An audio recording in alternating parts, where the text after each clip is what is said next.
اسمع بقى الكلام ده، هم الاستاذ علاء الطيب هيقول لك ايه.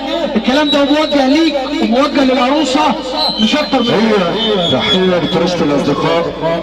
معلم السيد ابو كمال منور الدنيا، اغلى تحياتنا ليه فرشة الاصدقاء. ابو الغيط قناه افراح بلدنا، امبراطور التمثيل التلفزيوني في فضائيات مصر الصبر ابو الغيط، نجم مصر عادل سعيد، احلى اداره في مصر محمد حسام نجم الفضائيات واحلى شناطه وكل الدنيا. ثاني ام العريس فين؟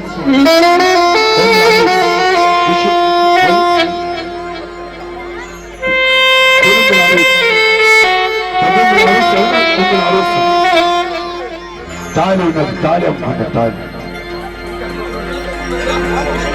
تعال يا ام السيد، تعال. بنت العروسه هنا.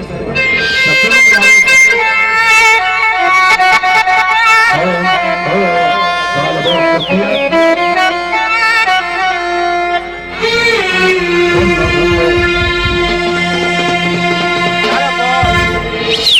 فؤاد مع الكاميرا مع الكشاف ده هتشتغل يا فؤاد عادي. تعالى يا ليلي يا عيني يا ليلي خلصت يا ليلي يا عيني يا ليلي يا ليلي. شغالة يا ريس.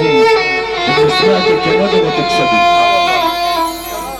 لساني حصاني إن صمتي صاني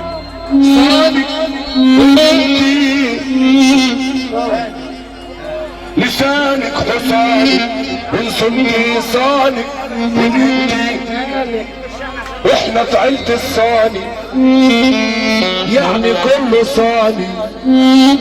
محمد عودة صاني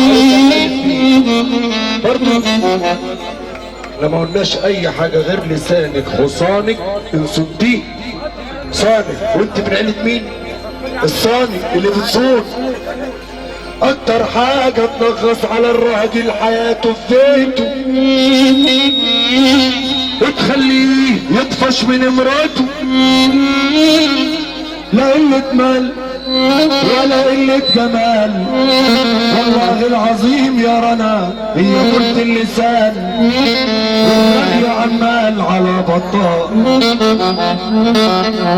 اوعي تقولي له رايح فين ولا تقولي له جاي منين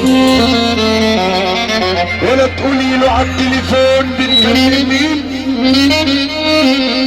ساب بنات الدنيا واختارك واداكي قلبه واداكي حباب العين.